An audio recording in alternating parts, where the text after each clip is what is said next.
My wife said, "I'm pregnant, but it's not yours," after 6 years of marriage. So I said, "Congratulations, Hazel," and walked out the door. What happened next proved that sometimes the coldest response is the most powerful one. My wife Hazel and I have been married for 6 years. We met through work. I'm in cybersecurity. She was doing PR for events. Everyone always said we were the power couple. I work hybrid remote, make good money, handle most of our finances. She's more creative, social, the face of our relationship on social media. About 9 months ago, Hazel got really into fitness. Started a TikTok and Instagram about lifestyle and wellness. I was supportive. She seemed happy, energized. She partnered with this boxing coach, Rio, who runs a fitness studio. They'd film content together. She'd be at the studio until midnight or 1 a.m., sometimes doing team meetings or shooting content. I'll be honest, I noticed things. Her phone was always face down. She'd get texts and swipe them away fast. When I'd ask about her day, she'd give vague answers about content strategy and brand building. A few times I almost said something, but I didn't want to be that guy. I was probably working too much anyway, buried in code and security audits. Then tonight happened. I got home around 6 p.m.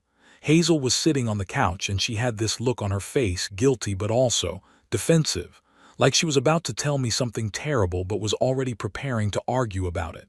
"Aaron, we need to talk. It's important." My stomach dropped. I sat down. "I'm pregnant." For exactly 1 second I felt this rush of happiness. We talked about kids but never seriously planned, but then I saw her face. She wasn't smiling, she looked terrified. That's great," I said, confused. She started crying. "Aaron, I'm so sorry, it's not yours." The room went silent except for the sound of our kitchen faucet dripping. That freaking faucet I kept meaning to fix. "It's Rio's, It happened during a really confusing time. I was feeling disconnected from you. You were always working and he was there, and I'm so sorry, but I know you. I know you won't abandon me and an innocent baby. We can work through this. Plenty of couples." I stopped listening. Something in my brain just clicked off. I wasn't angry. I wasn't sad. I just felt nothing. I stood up, looked at her directly. "Congratulations, Hazel." "What?" She looked confused. "Congratulations on your pregnancy. I hope everything goes well." I walked to our bedroom, grabbed my laptop bag, my wallet, my keys. She followed me, talking the whole time. "Aaron, wait, we need to talk about this. You can't just leave. We're married. This is our home. Aaron, please." I didn't say another word. Got in my car and drove. That was 8 hours ago. I'm at a Holiday Inn Express. I blocked her number after she sent 56 text messages ranging from apologies to accusations that I'm being dramatic and punishing her for one mistake. Read it. I know I'm in shock, but I keep coming back to one thing she said that's making me feel insane. "I know you won't abandon me and an innocent baby." She told me she's pregnant with another man's child, and her first concern was that I'd stick around to help raise it. Am I crazy, or did she actually expect me to? What? Play dad to her affair baby? Help her rebrand this as some kind of modern family story for her Instagram followers? Edit. Reading all your comments. You guys are right that I need a lawyer. I'll call my friend Daniel tomorrow. He does family law. I appreciate everyone saying I did the right thing, but honestly I'm not even sure what I did. I just left. First time in 6 years I've made a decision that fast. Update 1. Holy shit. You guys called it. Here's what's happened in the past 2 weeks. The night I posted, I couldn't sleep. At 6 a.m. I called my college friend Daniel, who's a divorce attorney. "I know you're not supposed to drop something like this on a Saturday morning, but we're close." He picked up on the second ring. "Aaron, you okay?" I told him everything. There was this long pause then. "I'm not surprised." Turns out Daniel and his wife saw Hazel getting really friendly with Rio at a fitness event about 4 months ago.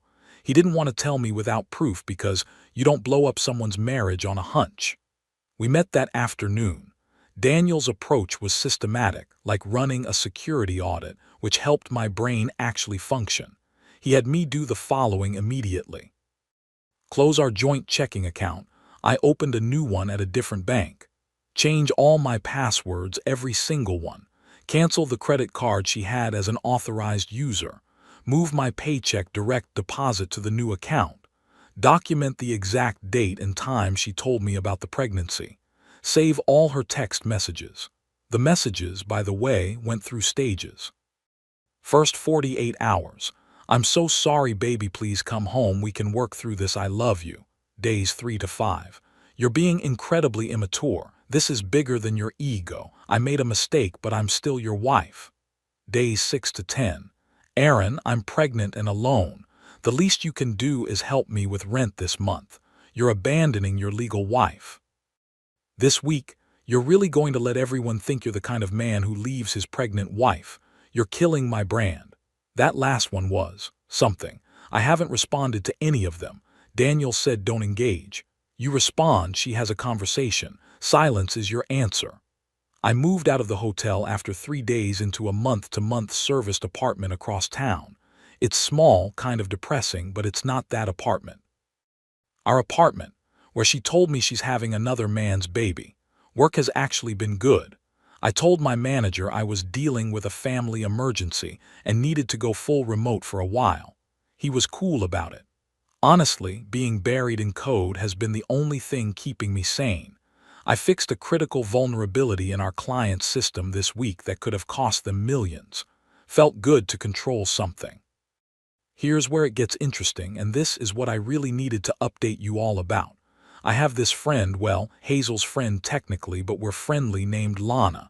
She's a graphic designer who's done work for both of us. She reached out 4 days ago. Aaron, can we get coffee? I have something you should know. We met yesterday at this place near my new apartment.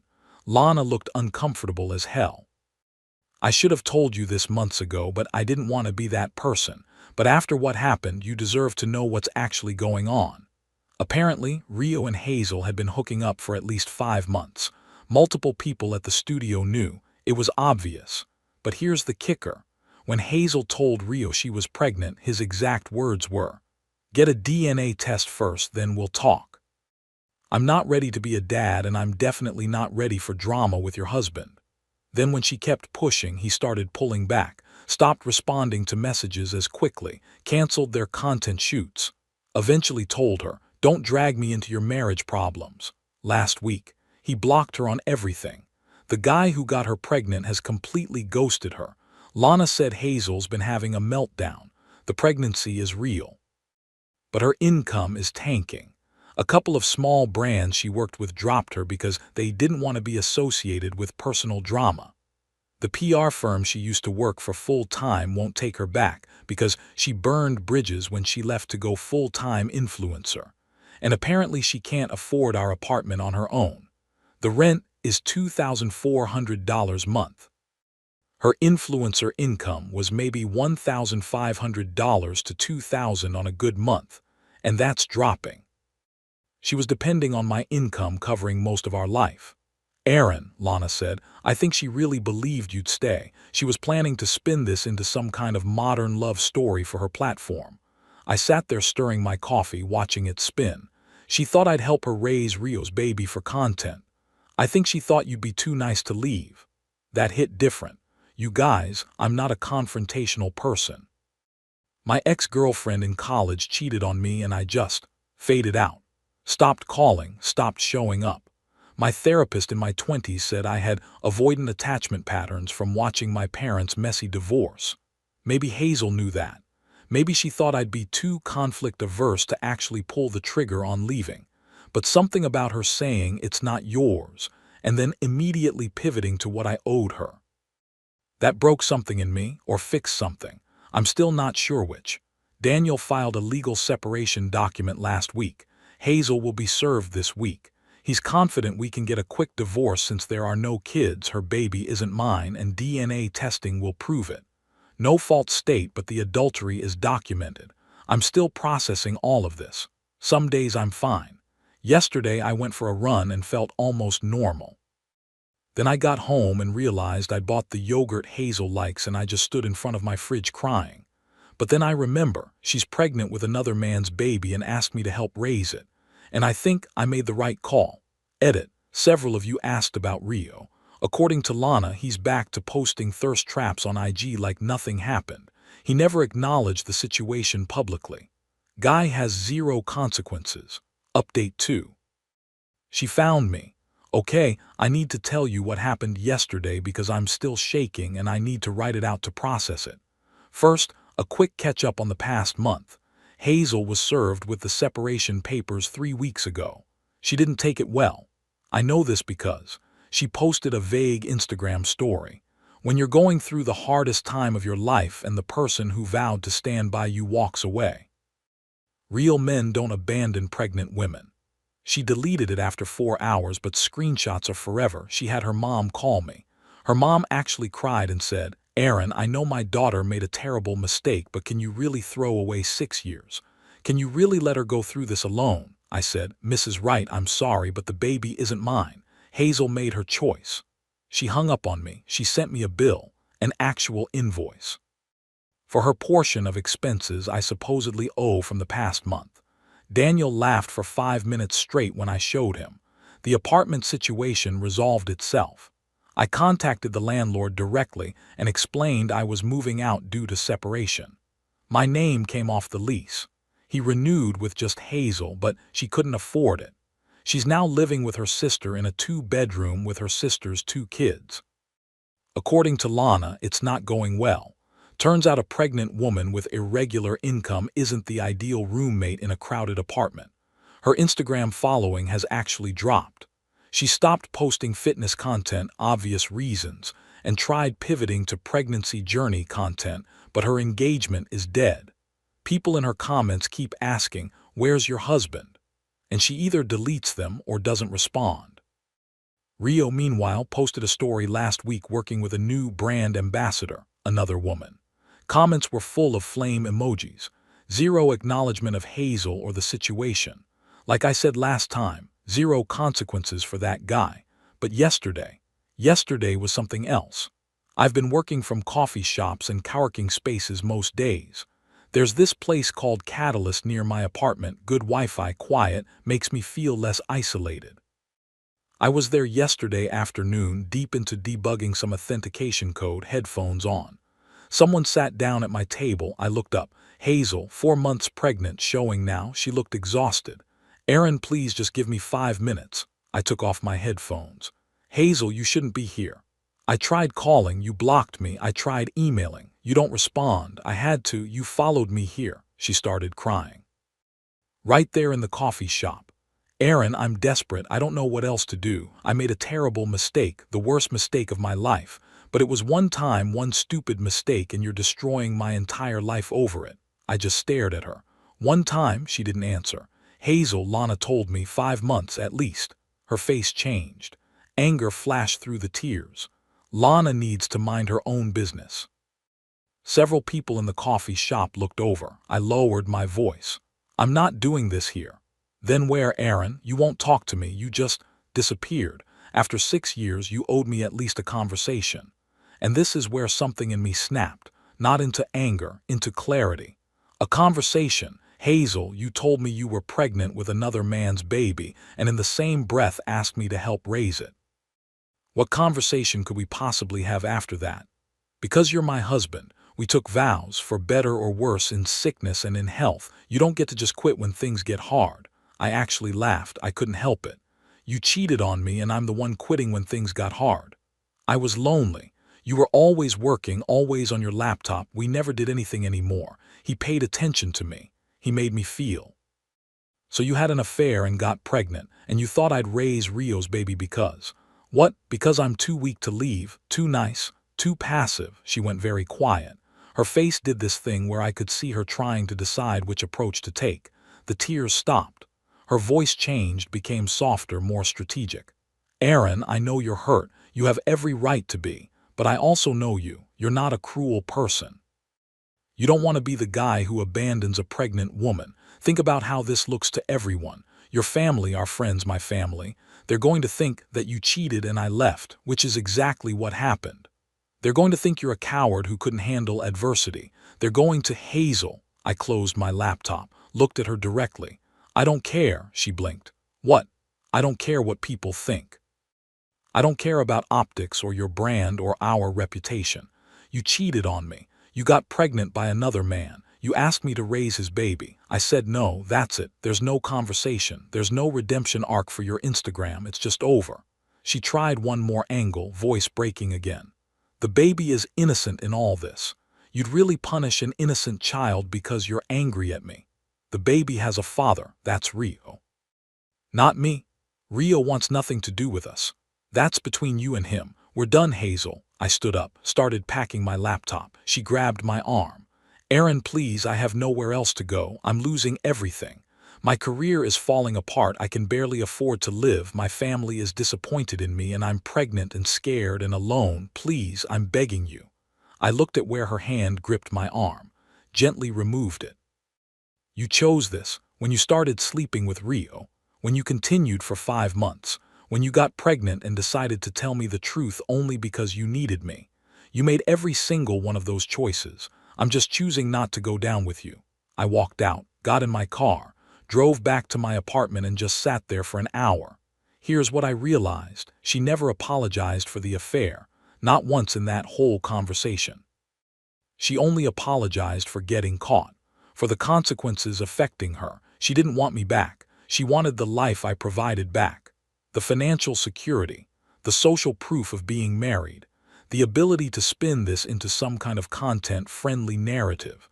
And when I wouldn't play along, when I just kept saying no, she had nothing left. No manipulation tactics worked. No amount of crying or anger or guilt-tripping could make me reverse my decision. That coffee shop conversation was her last shot, and she knew it. Daniel called me this morning. Apparently Hazel's lawyer, a family friend doing it cheap, contacted him wanting to negotiate. She wants me to cover her medical expenses for the pregnancy. Daniel's response was simple. Get a DNA test proving my client is the father, then we'll talk. Until then, no. The divorce will be final in about 3 months. No kids. No shared property. The apartment was a rental. Our cars are in our individual names. Clean split. Edit. Multiple people are asking about Rio. I hope karma exists, but I'm not holding my breath. Guys like that always land on their feet. Final update. The divorce is final. I'm writing this from my new place, a small house I'm renting in a beach town about 3 hours from the city. I moved here last month. Got a promotion at work that's fully remote, took it, and left. But before I get to where I am now, I need to tell you how everything wrapped up because it was more dramatic than I expected. The divorce finalized 6 weeks ago. It was shockingly straightforward. No children, no shared property, clean break. Hazel didn't contest anything because, according to Daniel, her lawyer advised her she had no leverage. But here's what I didn't expect: the DNA test. Hazel's lawyer insisted my lawyer, Daniel, was being unreasonable in refusing to discuss any kind of support before paternity was established. So they pushed for an early paternity test. You can do them safely after 7 weeks now with a blood test. Medical technology is wild. Results came back 3 weeks before the divorce finalized. Not mine. Confirmation of what we all knew, but now it was legally documented. But wait, there's more. The DNA test was run through one of those services that also checks for genetic matches in their database. They found a match. Rio's cousin had done a genealogy test through the same service 2 years ago. Hazel's lawyer, trying to pursue child support from someone, tracked down Rio, served him with paternity papers. Rio tried to deny it. Said Hazel had slept with multiple men, classy. They did a proper paternity test. It's his. He's now on the hook for child support. Won't be much since he's a boxing coach who doesn't make bank, but it's something. He's also apparently furious and posting cryptic stories about toxic women trapping men with pregnancies and always protect yourself. His comments section is half women dragging him, half gym bros supporting him. The algorithm is probably loving the engagement. Remember how I said Hazel's brand was suffering? It got worse. 2 of the small fitness brands she'd worked with went public about cutting ties with influencers who don't align with our values. One of them specifically posted about integrity in partnerships. The same week Hazel announced her pregnancy on Instagram. Her follower count is down to 38K. Her engagement is nearly dead. She pivoted hard to single mom journey content, but it's not landing. People can smell inauthenticity, and her comment sections are either empty or full of questions like, "Where's the father?" that she doesn't answer. The T accounts found her story somehow. You know those drama aggregator pages? One of them posted a blind item that was clearly about her. Fitness influencer cheats with her trainer, gets pregnant, husband leaves, trainer ghosts her. It got 500K views. She ended up moving in with her parents after the fight with her sister escalated. According to Lana, my last source of Hazel intel before I told Lana I needed to stop knowing, Hazel and her mom fight constantly. Her dad isn't speaking to her. She's basically waiting out the pregnancy in her childhood bedroom. Hazel posted about it on Instagram with a long caption about choosing single motherhood with strength and grace. Zero mention of the father. Zero mention of me. Like our entire marriage was just erased. Part of me felt sad seeing that post. Not for me, but for that baby. She didn't ask for any of this. She's going to grow up eventually and Google her mom's name and find all this drama. Or someone at school will find the old T account posts. The internet never forgets. I did something I probably shouldn't have. I set up a small trust fund. $10,000 that'll mature when she turns 18. Anonymous. Hazel will never know it's from me. But that kid deserves a chance, and it's not her fault her mom and bio dad are disasters. Daniel thought I was insane. You owe them nothing. And he's right, I don't. But I couldn't stop thinking about a kid growing up in all that chaos and not having options, so I did it.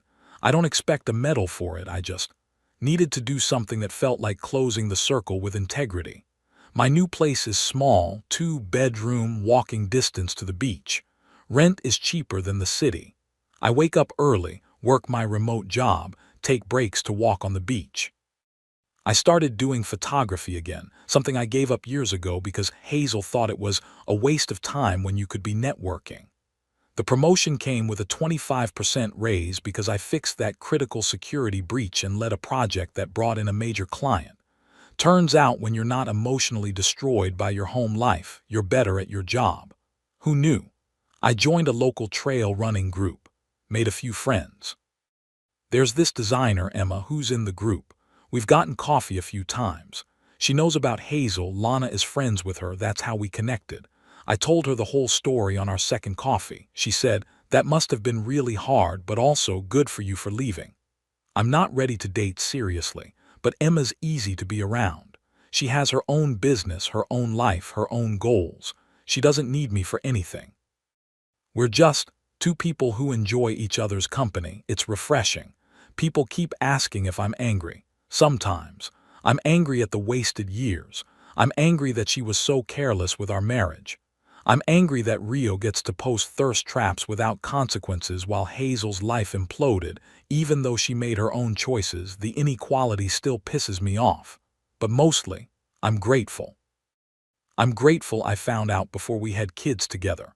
I'm grateful I had the financial stability to leave cleanly. I'm grateful for Daniel, for Lana, for my coworkers who were patient when I was a mess, for the internet strangers who told me I wasn't crazy. And I'm grateful to that version of myself that said, "Congratulations, Hazel," and walked out the door. Because he knew what I was still learning. Sometimes love means knowing when to leave.